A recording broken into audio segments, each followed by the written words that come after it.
She was the only child without gifts, until a human mechanic dressed in red appeared. Before we dive into this story, drop a quick hi in the comments and tell me where you are watching from. It really helps support the channel. On the frost-covered mining colony of Vidian 7, where the twin moons cast silver light across crystalline valleys and the air shimmered with particles of suspended ice, young Zara stood alone at the edge of the celebration square, watching the other children display their gifts with pride and wonder. The colony itself was a marvel of engineering, a network of transparent domes and underground tunnels that housed 15,000 souls who had made their home on this frozen world. The mining operations extracted rare minerals from deep beneath the ice, materials essential for quantum computer manufacturing across 3 sectors. But despite all this technological achievement, despite the colony's importance to galactic commerce, what truly defined the people of Vidian 7 were the gifts, supernatural abilities that manifested in nearly every child born there, powers that scientists attributed to something in the planet's unique quantum field interactions with human neurology, while the other children manipulated gravity with casual gestures, spoke to machines with their minds as naturally as breathing, or phased through solid matter as if it were mere illusion. Zara remained stubbornly, painfully, completely ordinary. She was the only child in 3 generations born without a single extraordinary ability, and everyone knew it. The annual gift festival had arrived, once again transforming the colony into a wonderland of light and celebration. The entire settlement gathered in the central plaza, a massive enclosed space where glowing decorations hung from every surface, casting rainbow colors across the crowds below. The decorations themselves were works of art created by gifted artisans, sculptures that float in midair without support, holographic displays that responded to thoughts, and crystalline formations that sang haunting melodies when touched by specific frequencies.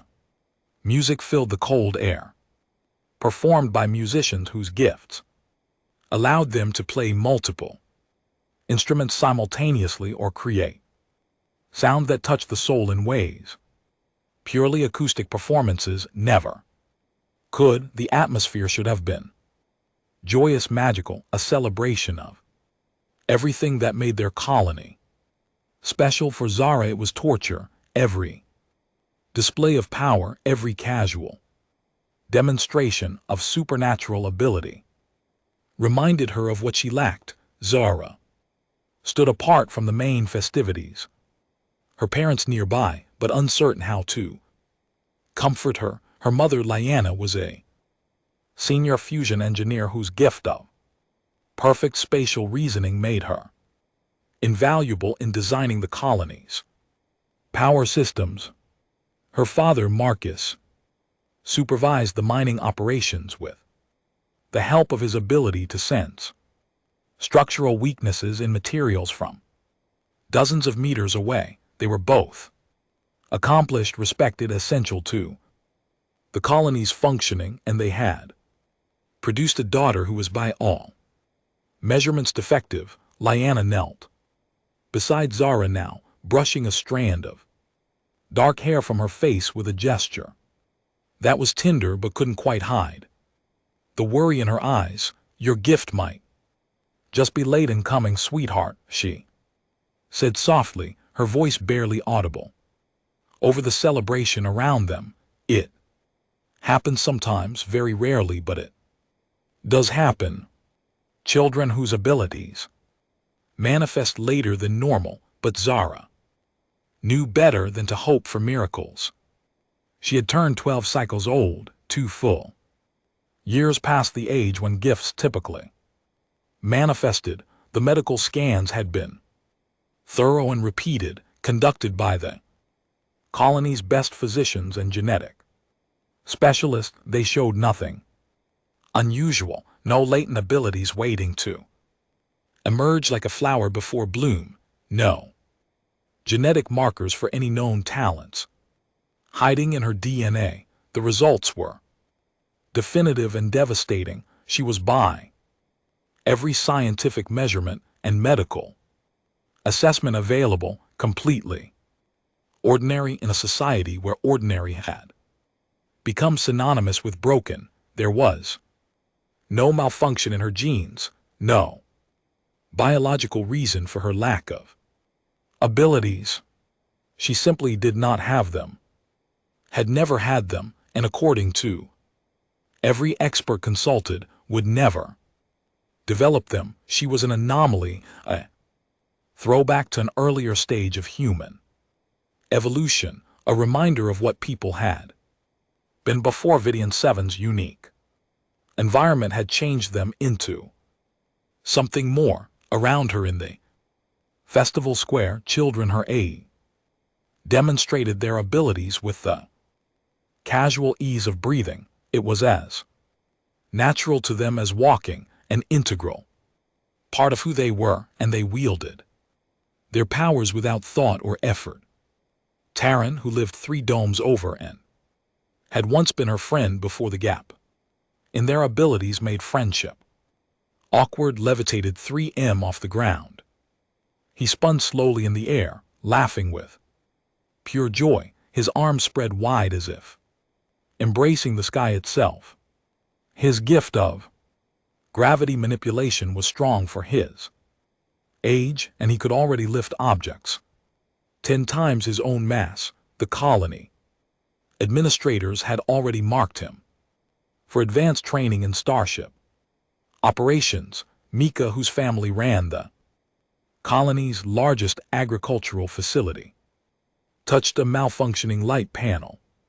With one delicate finger, the panel immediately repaired itself, responding to her technopathic command as eagerly as a puppy responding to its owner. She could speak to machines in a language beyond words, convincing them to function properly through sheer force of will and natural affinity. The colony's automated systems ran smoother because of technopaths like her, rarely breaking down and quickly repaired when they did.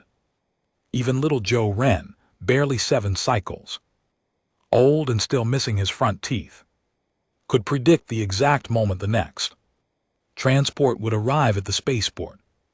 Down to the precise second, his precognitive gift was already sharp and reliable, a talent that would make him invaluable in logistics and planning. As he grew older, the Transport Guild had already approached his parents about sponsoring his education. Everywhere Zara looked, she saw casual miracles.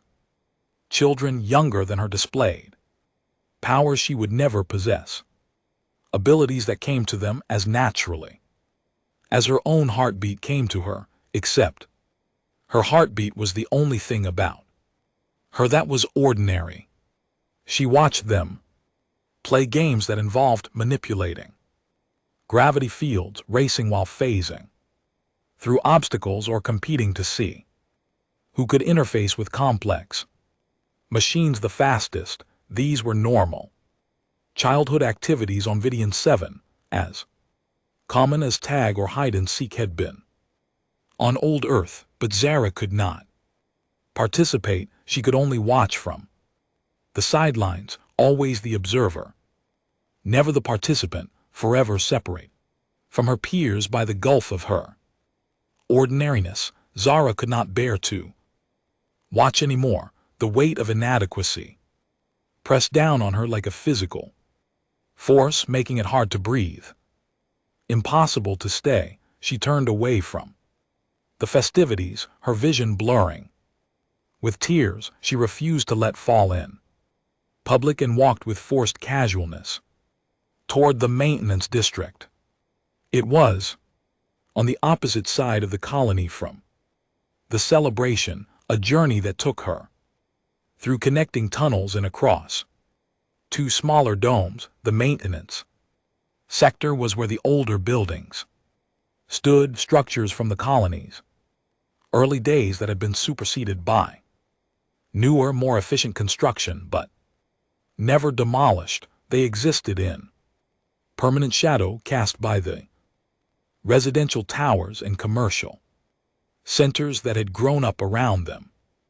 The buildings here were functional rather than beautiful, built for utility rather than aesthetics, and they suited Zara's mood perfectly. She preferred it here, far away from the pitying glances of adults who remembered when she had been a normal, happy child before the absence of her gifts had marked her as different, away from the whispered comments of other children who did not quite understand why she could not do what came so naturally to them, away from her parents' barely concealed disappointment, love mixed with confusion about what they had done wrong to produce a daughter so fundamentally unlike them. In the maintenance district, things were simple. Equipment either worked or it did not.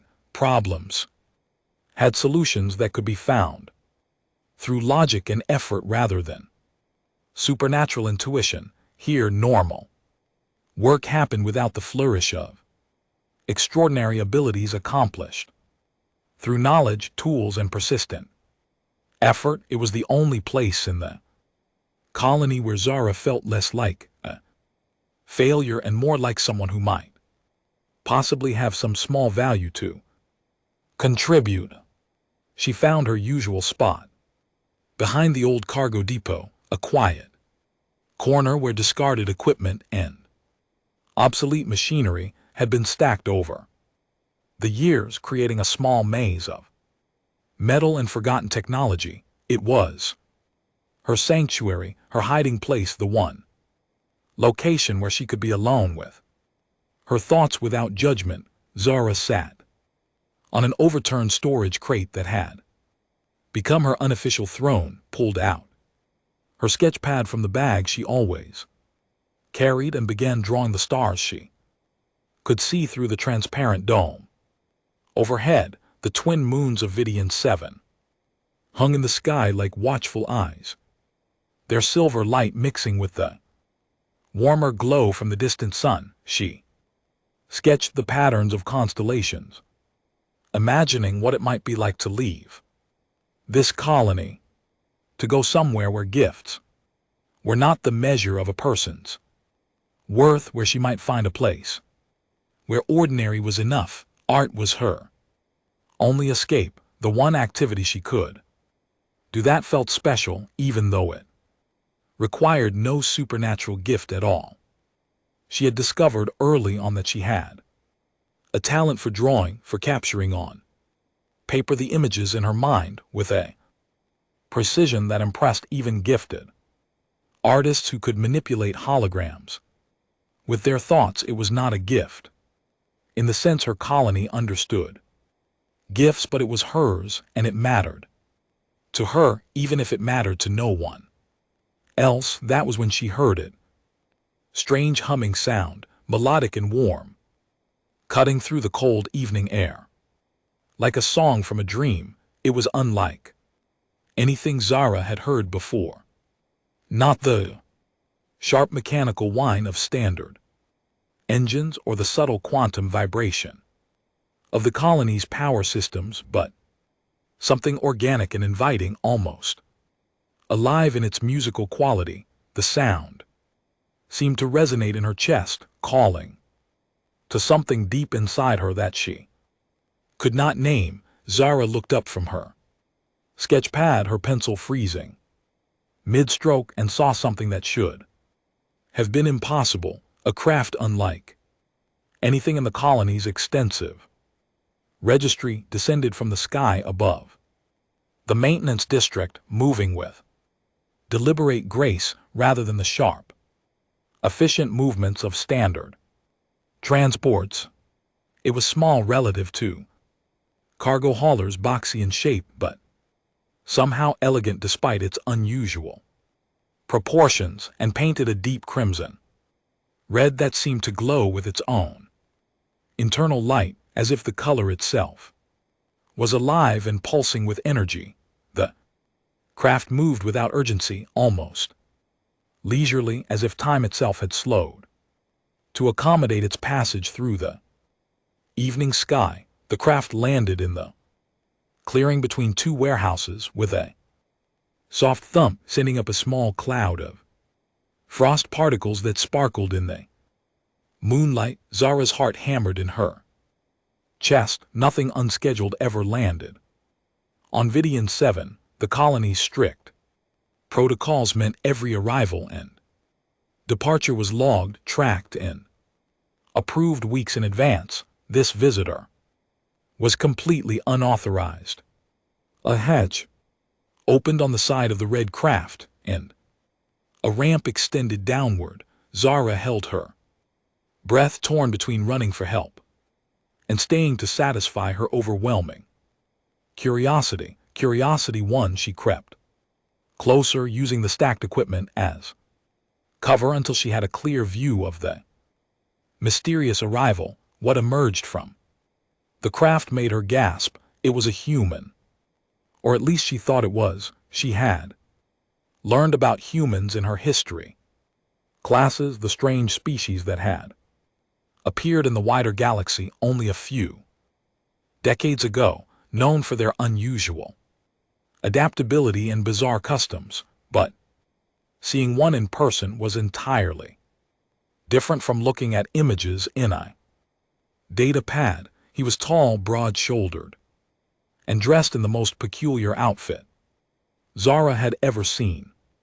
A bright red coat, trimmed with white fur, red pants, black boots that seemed impractically shiny, and a matching red hat with a white pom-pom on the end. His face was partially covered by a full white beard, and his eyes twinkled with an amusement that seemed completely at odds with the strangeness of his unannounced arrival. The human looked around the maintenance yard, nodded to himself as if confirming something, and then reached back into his craft. He emerged carrying a large red bag slung over one shoulder and a peculiar tool belt around his waist. Tools were unlike anything Zara had seen in the colony's workshops. They glowed with soft light, hummed with energy, and seemed to shift and change shape as she watched. Then he looked directly at her hiding spot. "Found you," he said in perfectly accented galactic common, his voice deep and warm like heated honey. His smile grew wider. "Hello, Zora, I've been looking for you." Zora's breath caught in her throat. How did he know her name? How did he even know she was there? She stood slowly, stepping out from behind the equipment with her hands raised in what she hoped was a non-threatening gesture. "Who are you?" she asked, her voice barely above a whisper. "How do you know my name?" The human set down his large bag and extended a gloved hand toward her. "Name's Ethan Cole, but most folks swear I come from call me something else." During this time of year, he gestured at his red outfit with a chuckle. "I'm what you might call a specialized mechanic. I fix things that are broken, but not always in the way people expect." Zara took a hesitant step forward. "Are you with the Transport Guild? Did my parents hire you?" She couldn't imagine why they would or how they could afford a private specialist from off-world, but it was the only explanation that made any sense. Ethan shook his head, though pom-pom on his hat bouncing with the motion. "No guilt, no hire. I'm here on my own business, and that business tonight is you." He knelt down to her level, his expression becoming more serious but no less kind. "I know what you're going through, Zara. I know you think you're broken because you don't have a gift like the other children, but I'm here to tell you something. Important, you're not broken. You're exactly what this colony needs. Tears stung Zara's eyes before she could stop. That's what everyone says, that I'm special in my own way, that gifts aren't everything, but they don't mean it. They're just trying to make me feel better about being defective. Ethan stood and walked to his craft, pulling out a small stool, which he unfolded and sat upon. Then he reached into his bag and withdrew what looked like a half-assembled quantum regulator, a critical component in the colony's life support system. He set it on his lap and pulled a strange glowing tool from his belt. Let me tell you something about humans. Zara, we're a species that got into space without any gifts at all. No telepathy, no telekinesis, no ability to interface with machines through thought alone.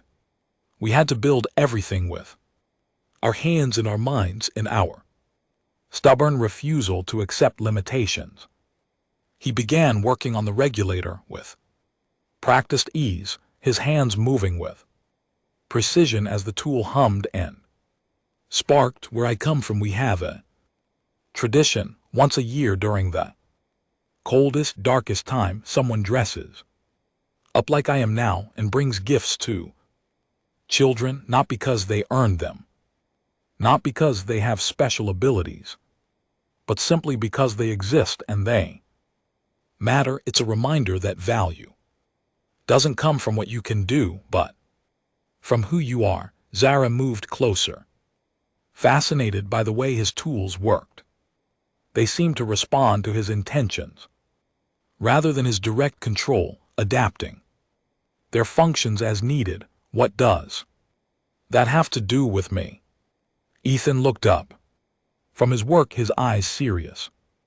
Everything. You see, your colony has a problem, a big one, and nobody's noticed it yet because they're all too busy being proud of their gifts. But I noticed it the moment I scanned your settlement from orbit. Your primary fusion reactor has a cascade fault developing in its containment field.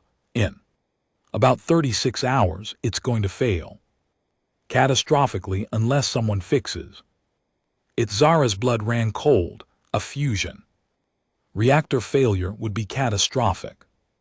It would destroy half the colony and render the rest uninhabitable. But our engineers check the reactor every day.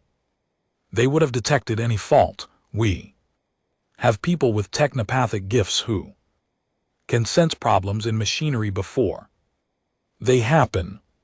That's exactly the problem, Ethan said, setting down the completed regulator. It was now glowing with a steady, healthy blue light that pulsed like a heartbeat. Your technopaths can sense and fix problems with standard technology, but this fault is in the quantum substrate level of the containment field. It's invisible to technopathic scanning because it exists in a state of superposition. The only way to detect it is through old-fashioned diagnostic analysis and manual calibration, the kind of work that requires no gift at all, just knowledge, patience, and careful attention to detail. He stood and walked to Zara, placing the regulator in her hands. I can fix it myself, of course. That's partly why I'm here, but I think you should help me. I think you should be the one to save your colony, because you, Zara, have a gift that nobody here appreciates. You see the world the way it actually is, not filtered through supernatural perception. You notice details others miss, and you have the patience to work through problems step by step without shortcuts. Zara looked down at the regulator in her hands, its warm glow reflecting off her face. Why would you help me? Why would you come all this way for someone you've never Met Ethan's smile returned warm and genuine because that's what we do. Humans, we see someone who needs help and we help them. We see someone who's been told they're not good enough, and we show them they're more than enough. Besides, he added with a wink, it's the season for it. Now how about you take me to that reactor? We've got work to do. Zara hesitated for only a moment before nodding. She had nothing to lose and apparently an entire colony to save. Lead the way, she said, her voice stronger than she felt. But first, you need to tell me more about this tradition of yours, the one with the gifts and the red suit. As they walked through the maintenance district toward the reactor facility, Ethan told her about Earth's winter celebration, about a figure called Santa Claus who brought joy to children regardless of their merit or abilities. He explained the concept of Christmas, of giving without expectation of return, of finding light in the darkest times. Zara listened with rapt attention, amazed by the strangeness and beauty of human customs. The reactor facility loomed ahead, a massive structure of reinforced steel and transparent aluminum that hummed with barely contained power. 2 guards stood at the entrance, both gifted with enhanced reflexes and danger sense. They straightened as Zara and Ethan approached, their expressions shifting from bored alertness to confusion at the sight of the strangely dressed human. Halt, one of them said, raising a hand. This is a restricted area. No unauthorized personnel allowed, especially during the festival. The reactor is on automatic monitoring tonight. Ethan stepped forward, pulling a small device from his belt. He pressed a button and a holographic display materialized in the air, showing dense readouts and alarming red indicators that pulsed with increasing urgency. I'm Ethan Cole, independent mechanic and reactor specialist. This data shows a developing cascade fault in your quantum containment substrate. You have approximately 35 hours and 42 minutes before catastrophic failure. I'm here to prevent that, and this young lady is going to assist me. The guards looked at each other, uncertainty crossing their features. One of them touched a communicator on his wrist. We need to verify this with command. Please wait here. We don't have time for bureaucracy, Ethan said firmly. Every minute we wait, that fault gets worse. Look at your own monitoring systems. Check the quantum variance logs for the past 72 hours. You'll see an exponential deviation curve that your technopaths missed because they're not trained to look for substrate level anomalies. The second guard pulled out a data pad and began accessing the reactor's records. His face went pale as he scrolled through the data. By the ancients, he breathed. He's right. The variance curve is right here. How do we miss this? He looked up at Ethan with new respect, mixed with fear. How did you detect this?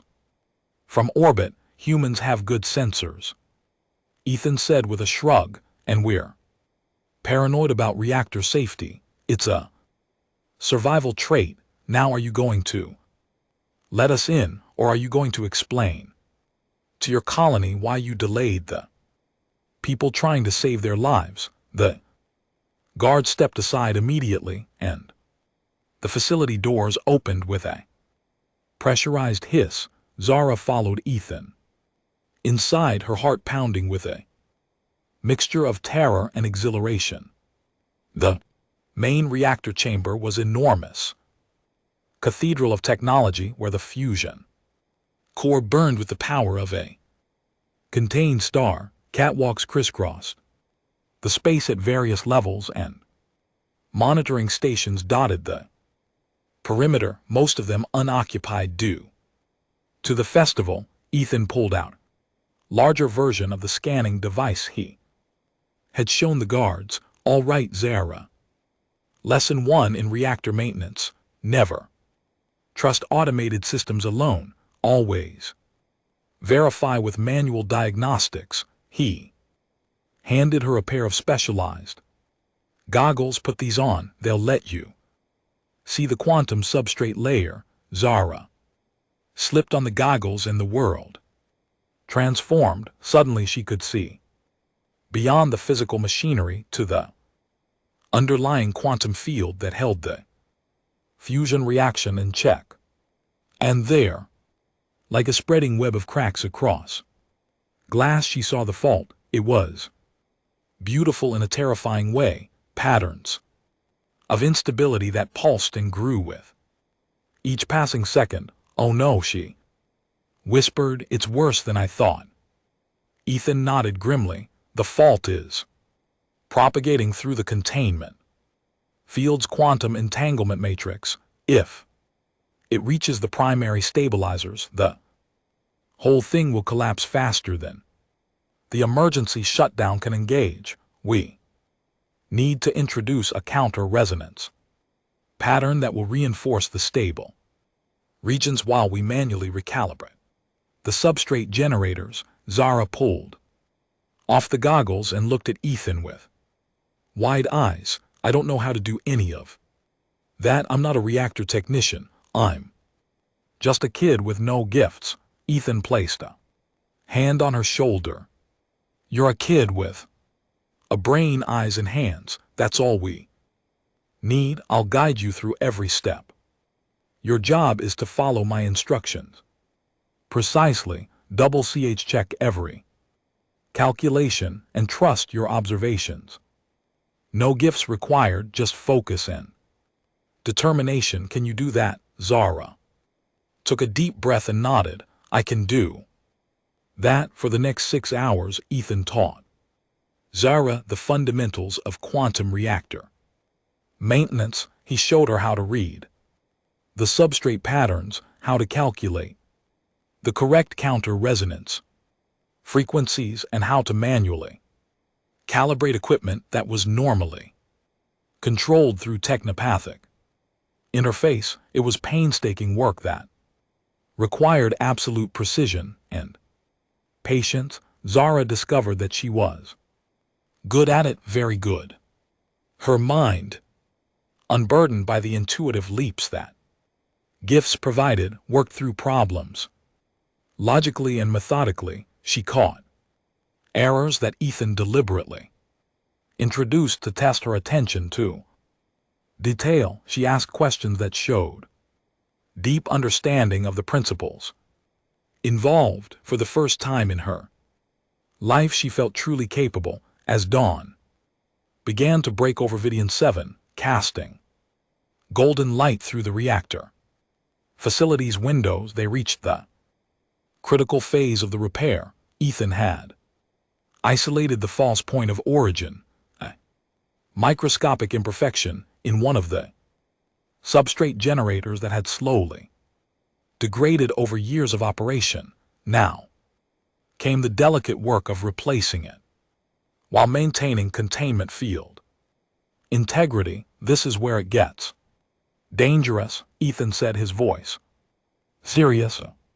I need to shut down the backup safeties to access the generator housing. If anything goes wrong during the replacement, the containment field could collapse before the emergency systems engage. We'll have about 3 seconds to restore stability or the reaction will breach. Zara felt fear coil in her stomach, but she pushed it aside. What do you need me to do? Ethan pulled out a replacement generator from his equipment bag along with a specialized installation tool. You're going to monitor the field integrity on this display. He indicated a holographic readout floating beside them. If the stability drops below 40%, you need to press this button. He showed her a large Red control on his tool.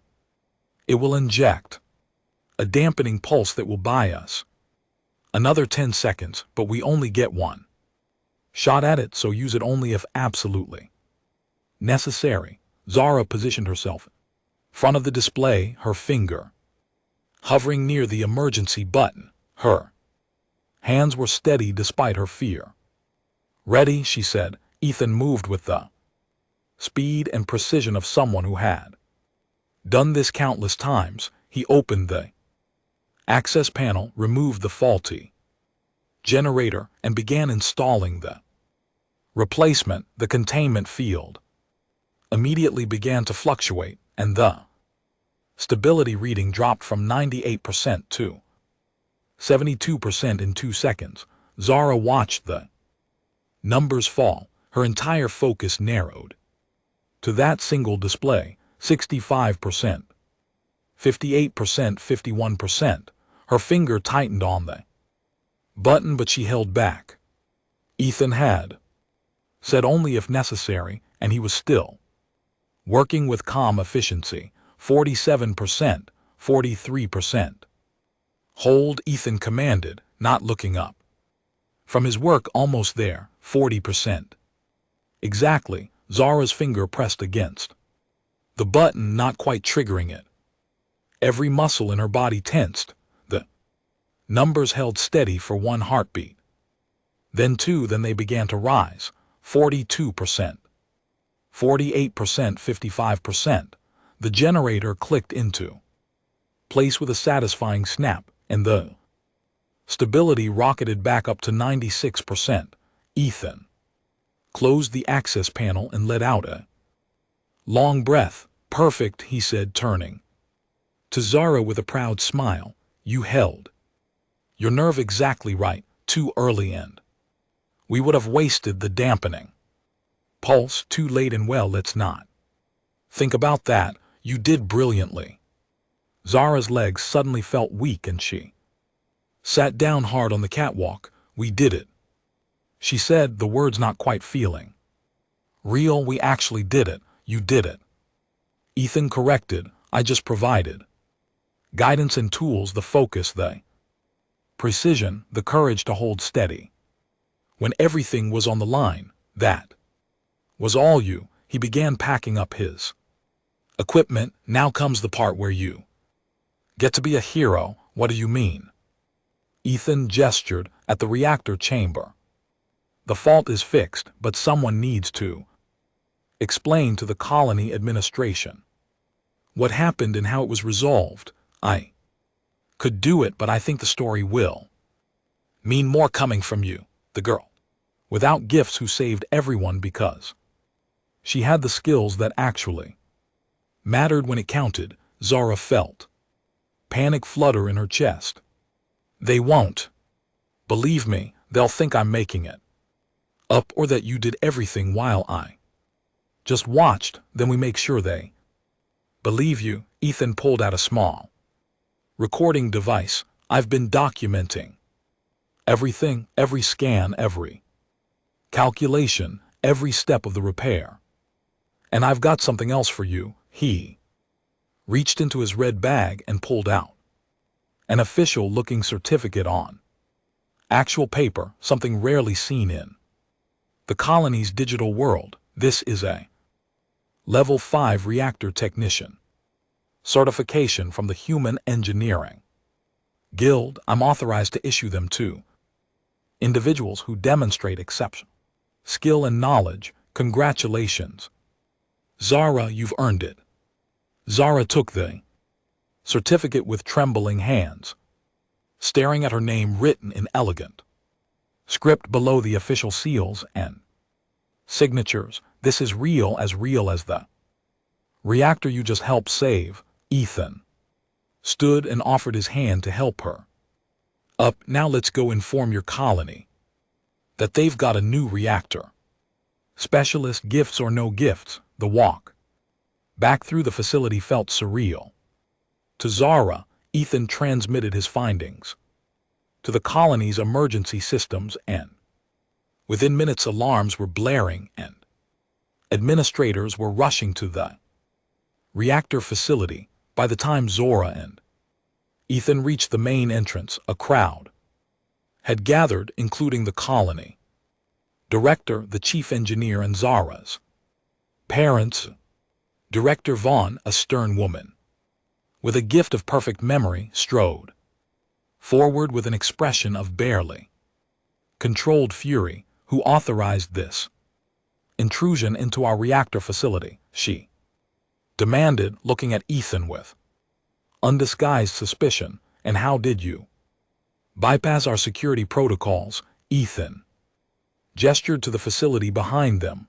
I detected a critical fault in your quantum containment substrate from orbit. Your security protocols became irrelevant the moment I realized your entire colony was 35 hours from annihilation. I informed your guards. I documented everything, and this young woman assisted me in preventing a catastrophic failure that your gifted technopaths completely missed. That's impossible, said Torin, the chief engineer. His gift allowed him to interface directly with technology. Our systems are monitored constantly. We would have detected any critical fault. Ethan pulled out his scanner and projected the data for everyone to see. The quantum substrate layer exists below the level your technopathic abilities can sense. You were monitoring the visible symptoms but missed the underlying cause. By the time the fault would have become visible to your gifts, it would have been too late to stop. Chief engineer studied the data, his expression shifting from skepticism to shock to embarrassment. He pulled out his own scanner and ran verification checks. By the ancients, he breathed. It's all accurate. We were blind to it. If he hadn't intervened, we would have lost containment in less than 2 days. Director Vaughn's expression softened into concern. You said this young woman assisted you. She looked at Zara as if seeing her for the first time. Zara, you helped repair the reactor. Zara's mother pushed through the crowd, her face pale with fear and confusion.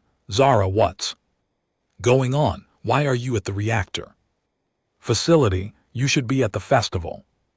Ethan stepped beside Zara, placing a supportive hand on her shoulder. Your daughter spent the past 6 hours learning advanced reactor maintenance and performing precision repairs under emergency conditions. She showed exceptional aptitude, remarkable focus, and genuine courage. I've certified her as a level 5 reactor technician, which is a rank that takes most people years of study to achieve. The crowd murmured in disbelief. Zara felt the weight of dozens of eyes on her, a mixture of skepticism, surprise, and in some cases, something that looked like respect. Her father moved forward, his expression unreadable. Is this true? Zara, you repaired the reactor. Zara nodded, finding her voice. Ethan taught me everything, but I did the work. I monitored the containment field during the critical replacement. I calculated the counter-resonance frequencies. I verified every calibration. She held up the certificate and he gave me this. Her father took the certificate, reading it carefully. His eyes widened as he recognized the official seals. This is legitimate. The Human Engineering Guild is recognized across 12 sectors. This certification is worth more than most advanced degrees. Director Vaughn stepped forward, her perfect memory apparently bringing up relevant information about human credentials. The guild is highly respected for their engineering standards. If they've certified her, then her abilities are genuine. She looked at Zara with new eyes. You have a gift after all, child. It's just not the kind we're used to. Seeing, it's not a gift, Zara said. Quietly, then louder with more confidence. It's not a gift, it's a skill. It's something I learned and earned through effort and attention and hard work, and that's the point. Not everything valuable comes from being born special. Sometimes the most important abilities are the ones we build ourselves. Ethan's smile was radiant with pride. Couldn't have said it better myself. He addressed the crowd. Your colony's reliance on gifted individuals created a blind spot in your infrastructure maintenance. You've got incredible abilities, but you've forgotten the value of fundamental engineering principles. Zara here represents something you need more of. People who see problems clearly, work through them methodically, and don't rely on supernatural shortcuts. Chief engineer stepped forward, looking at Zara with genuine respect. Would you be willing to review our other systems? If we have more blind spots like this one, we need to know. Zara looked up at Ethan, who nodded encouragingly. I'd be honored, she said, but I'll need proper training. What I learned tonight is just the beginning. I can arrange that, though. Chief engineer said immediately. We can set up an apprenticeship program. And he added, looking somewhat ashamed, we'll implement regular manual diagnostic checks alongside our technopathic monitoring. This should never have been overlooked. The crowd began to disperse, people talking excitedly about the disaster and the unlikely hero who had helped prevent it. Zara's parents remained, her mother wrapping her in a tight embrace. I'm so proud of you, she whispered, and I'm sorry we should have helped you find your path instead of hoping you develop a gift you were never meant to have. Her father joined the embrace, his voice thick with emotion. You saved us all, not despite your lack of gifts, but because of it. That's worth more than any supernatural ability. As her parents led her away, promising a proper celebration and rest after her long night, Zara looked back at Ethan. He was packing up his equipment, preparing to return to his strange red craft. Wait, she called out, pulling away from her parents to run back to him. You never told me. Why do you really do this? Travel to distant colonies, help strangers, dress up that unusual outfit. Ethan knelt down to her level one last time. Because everyone deserves to know they matter. Zora, everyone deserves to feel special. Not for what they can do, but for who they are. Where I come from, we call it the spirit of Christmas. It's about giving without expecting anything in return, about finding joy in helping others succeed, about believing that every person has value worth celebrating. He tapped her certificate gently. You're going to do great things. Not because you have supernatural powers, but because you have something better. You have curiosity, determination, and the humility to learn. Never forget that those are the real gifts. Will I see you again? Zara asked, suddenly sad at the thought of him leaving. Maybe, Ethan said with a mysterious smile. I tend to show up where I'm needed when I'm needed, but something tells me you won't need my help next time. You've got this. He stood and walked back to his craft, then paused at the ramp. Oh, and Zara, Merry Christmas. Look it up. I think you'll like the tradition. Before she could respond, he was inside the craft. The engines hummed to life with that same warm melodic sound, and the red vessel lifted gracefully into the pre-dawn sky. Zara watched until it disappeared among the stars, feeling like she had been visited by something magical. even though everything he had taught her was grounded in science and reason. The next few weeks transformed Zara's life completely. Her certification opened doors that had seemed permanently closed. The chief engineer, true to his word, created a special apprenticeship program for her, combining traditional engineering education with hands-on experience in the colony's infrastructure systems. Other children, inspired by her story, began expressing interest in non-gifted skills. Teachers started incorporating more fundamental science and engineering into their curricula. Zara discovered that her lack of supernatural abilities gave her a unique perspective where gifted technicians could sense and fix problems intuitively. She had to understand the underlying principles completely. This deeper understanding allowed her to identify potential issues before they became critical, to design more robust systems and to teach others more effectively than those who had never struggled to learn. 6 months after Ethan's visit, the colony received a package addressed to Zara. Inside was a data pad containing detailed information about Earth's Christmas tradition, images of families celebrating together, stories of generosity and kindness, and instructions for how to recreate some of the customs. There was also a note in Ethan's handwriting. Thought you might want to start a new tradition in your colony. Sometimes the best gifts are the ones we give to others. Stay brilliant. Your friend Ethan Cole. Zara shared the information with her parents and teachers, and together they organized Vidian 7's first Christmas celebration.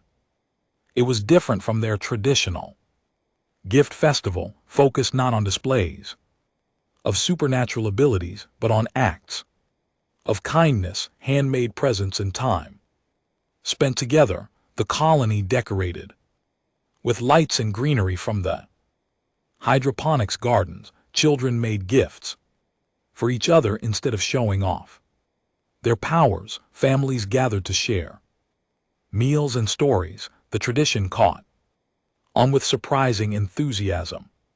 People discovered that there was something deeply satisfying about giving without the expectation of reciprocal display of abilities. The emphasis on handmade gifts led to an explosion of art, crafts, and creative expression from people who had previously dismissed such activities as beneath those with supernatural powers. The colony became warmer, more connected, more human in a way they hadn't realized they were missing. Zara became a symbol of this shift in perspective. She continued her training in engineering and reactor maintenance, eventually becoming the youngest chief technician in the colony's history. At age 17, she implemented comprehensive manual diagnostic protocols that complemented the colony's reliance on gifted technicians, creating a more robust and reliable infrastructure system. Her methods were adopted by other colonies in the sector, and she was frequently invited to speak at engineering conferences about the importance of fundamental skills alongside supernatural abilities. But she never forgot the human mechanic dressed in red who had appeared on that cold festival night and changed her life. Every year during Christmas, she told the story to the colony's children, emphasizing the same lesson Ethan had taught her: value isn't about the abilities you're born with. She would say, it's about the effort you put in, the knowledge you build, and the ways you help others. Gifts are wonderful, but they're not what makes you special. You're already special, every one of you, just by being who you are. On the 10th anniversary of Ethan's visit when Zara was 22 and a respected engineer throughout the sector. She received another message. It was brief, just a few words on a simple digital card decorated with images of Earth's winter celebrations. Proud of you, Zara. Keep spreading the spirit. The universe needs more people like you.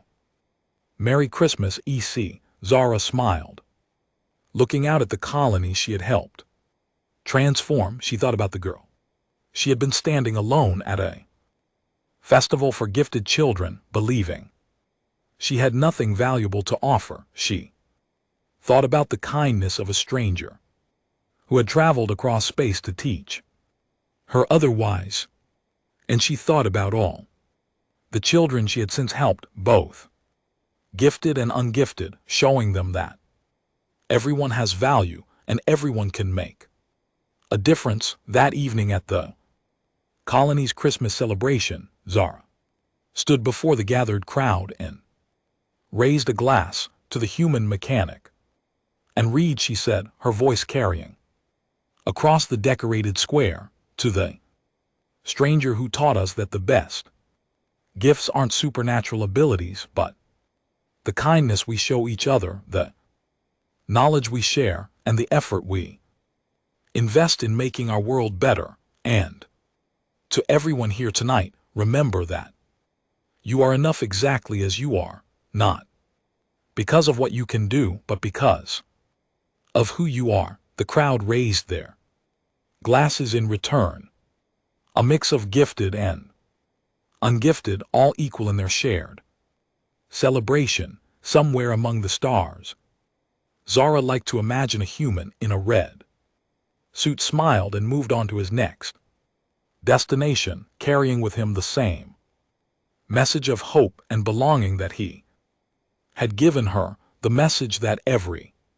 person matters, that kindness transcends ability, and that sometimes the most extraordinary thing anyone can do is simply help someone else discover their own worth. The colony's lights glowed, warm against the cold dark of space, beacon of community and connection built not just on supernatural gifts but on the very human values of compassion, generosity, and the belief that everyone deserves to feel special. Zara looked up at the stars and whispered a quiet thank you to the universe that had sent her exactly what she needed when she needed it most, a reminder that being ordinary in a world of extraordinary was its own kind of gift, and that the effort to learn, to grow, and to help others was the most valuable ability of all. Years continued to pass, and Zara's influence spread beyond Vidian 7. She wrote technical manuals that revolutionized how colonies approached infrastructure maintenance, combining gifted abilities with fundamental engineering practices. She established training programs that valued both supernatural talents and learned skills equally. She mentored countless young people, some with gifts and some without, teaching them that capability comes in many forms and that true expertise requires dedication, regardless of natural advantages. The Christmas tradition she had introduced spread to neighboring colonies then.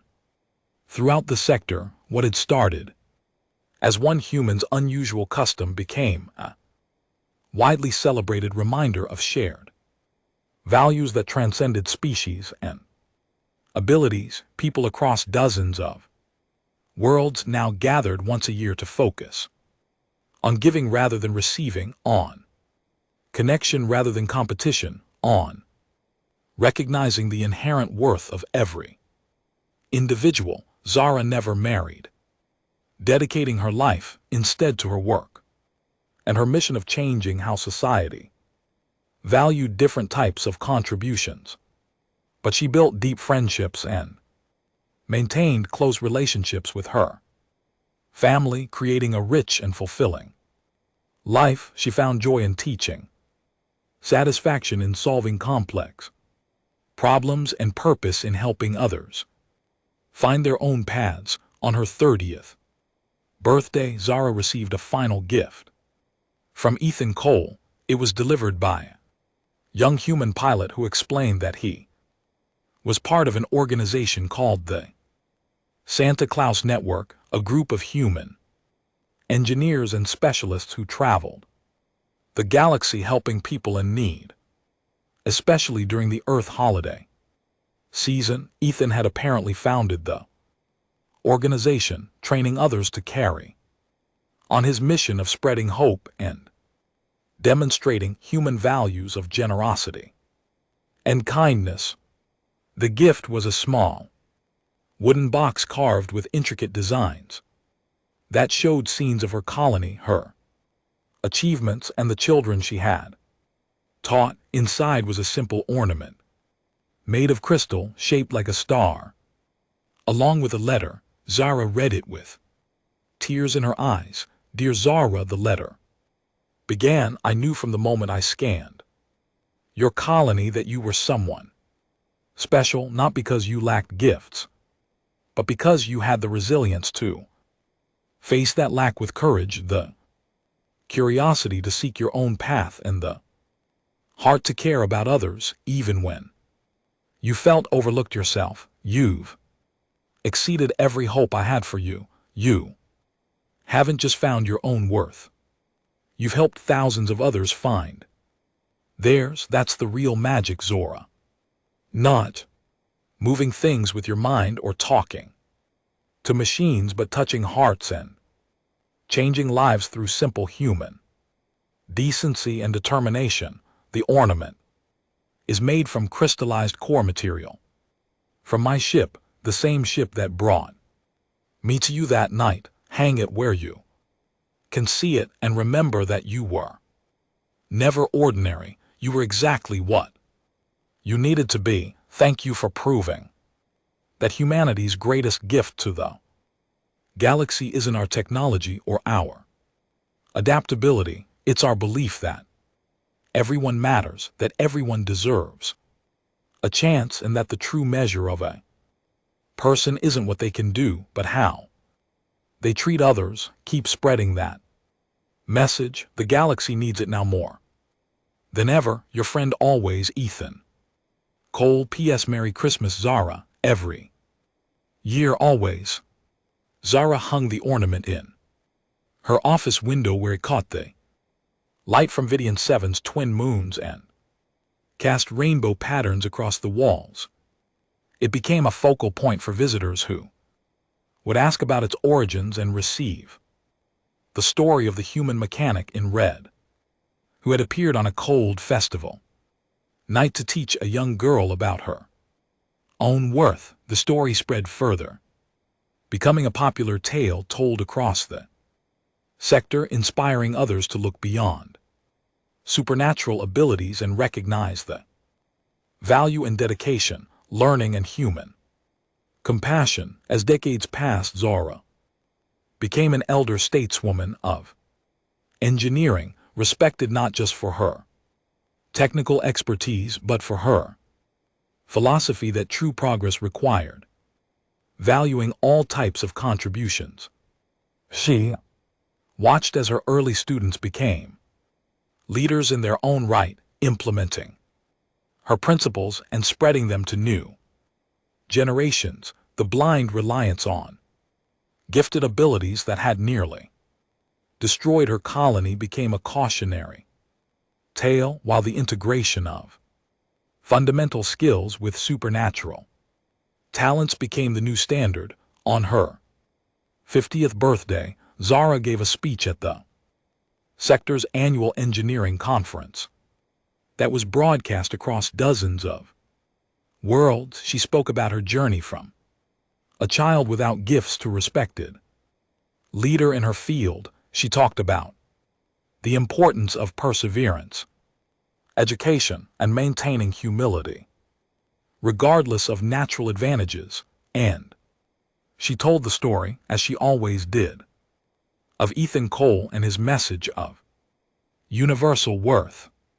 The speech ended with words that would be quoted for generations. We are not defined by the abilities we are born with, Zara said, her voice strong and clear despite her years. We are defined by the effort we invest, the knowledge we build, the kindness we show, and the lives we touch. Whether you have gifts or not, whether you possess supernatural talents or rely solely on learned skills, you have value. You matter, and the world needs what only you can offer. Never forget that. Never let anyone convince you otherwise, and always remember to help others discover their own worth, just as someone once helped me discover mine. The applause that followed was thunderous, a standing ovation from beings of dozens of species, some gifted with extraordinary abilities and some without, all united in their recognition of a simple truth that a human in a red suit had traveled across space to teach, that everyone matters, that kindness transcends power, and that the real measure of civilization isn't the height of its technology or the strength of its supernatural abilities, but how it treats those who seem ordinary in a world that celebrates the extraordinary. Zara lived to see her 100th birthday, a remarkable age for her species. She spent her final years writing her memoirs, ensuring that the lessons she had learned and the story of the human who had changed her life would be preserved for future generations. Book titled The Mechanic in Red became bestseller across the sector and was translated into hundreds of languages.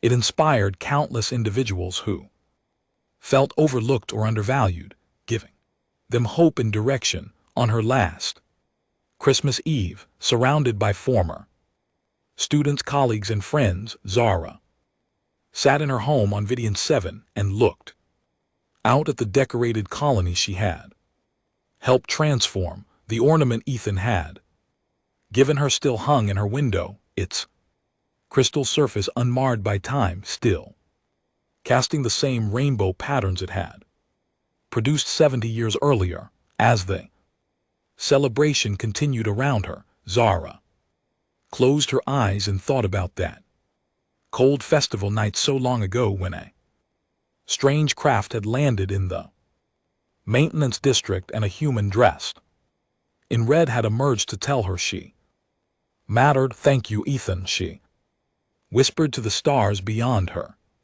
window. Thank you for showing me that being ordinary was never the problem. Thank you for teaching me that the real gift is believing in people, especially those who struggle to believe in themselves. Thank you for spreading that very human idea that everyone deserves to feel special, not for what they can do, but for who they are. I tried to pass it on. I hope I did it justice.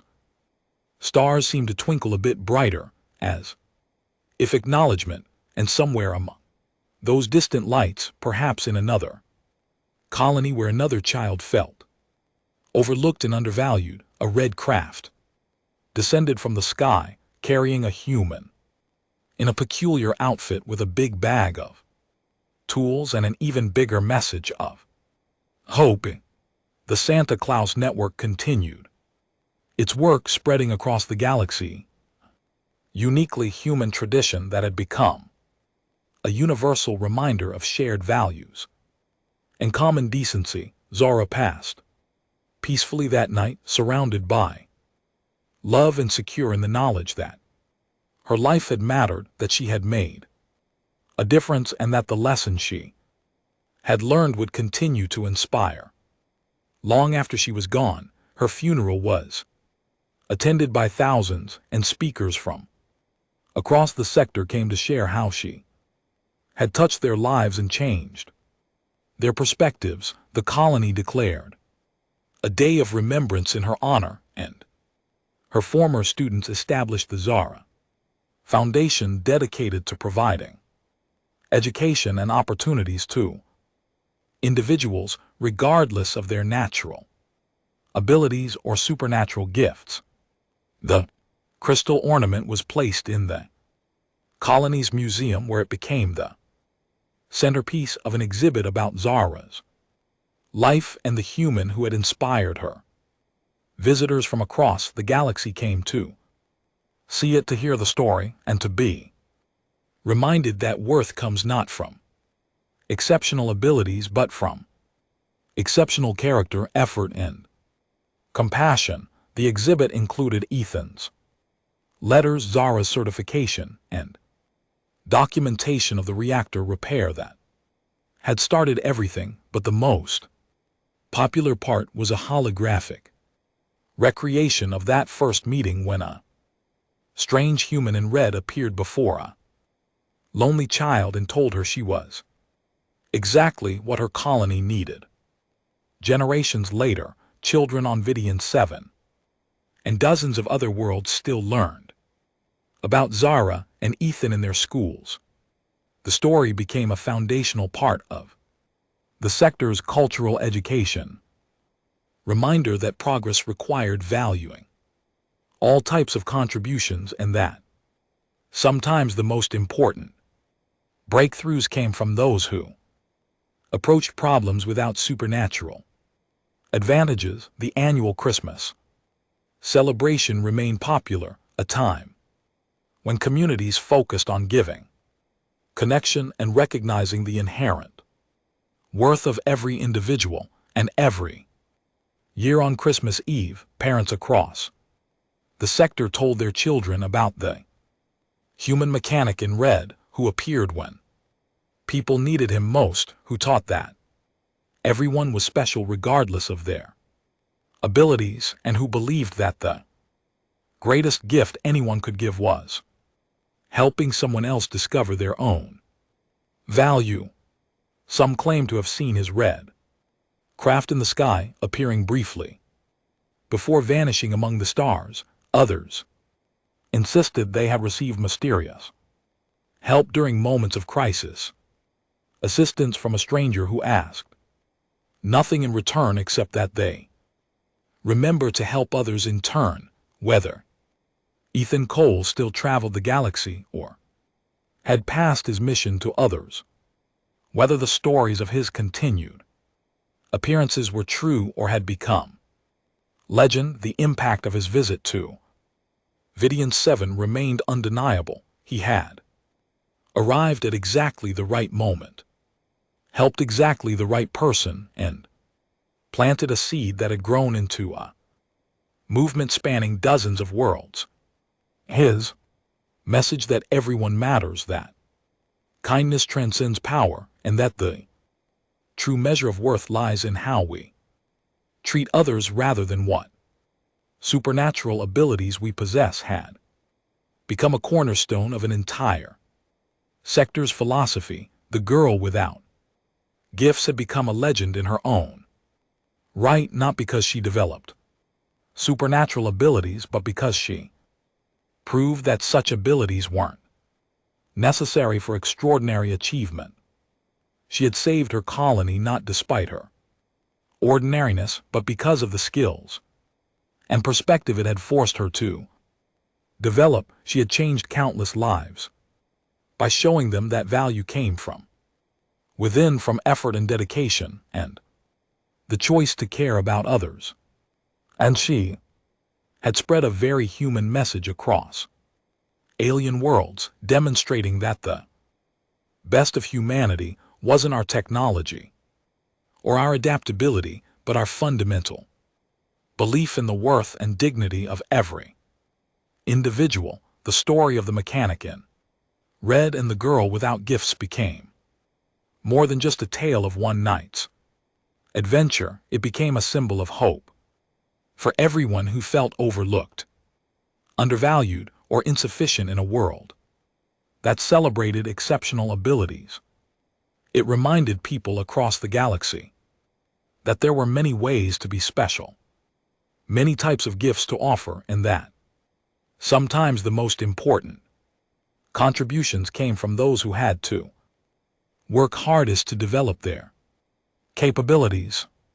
It taught that kindness, generosity, and the willingness to help others discover their own worth were gifts that anyone could give and everyone should receive, and that was the end of the story. If you listened all the way to here, don't forget to leave feedback about what you thought of the story in the comments, whether positive or negative. Your feedback helps us improve. Also, leave your like and subscribe to the channel for more stories like this one, and I'll leave here on the screen another video that I'm sure you'll like. Big hug and see you in the next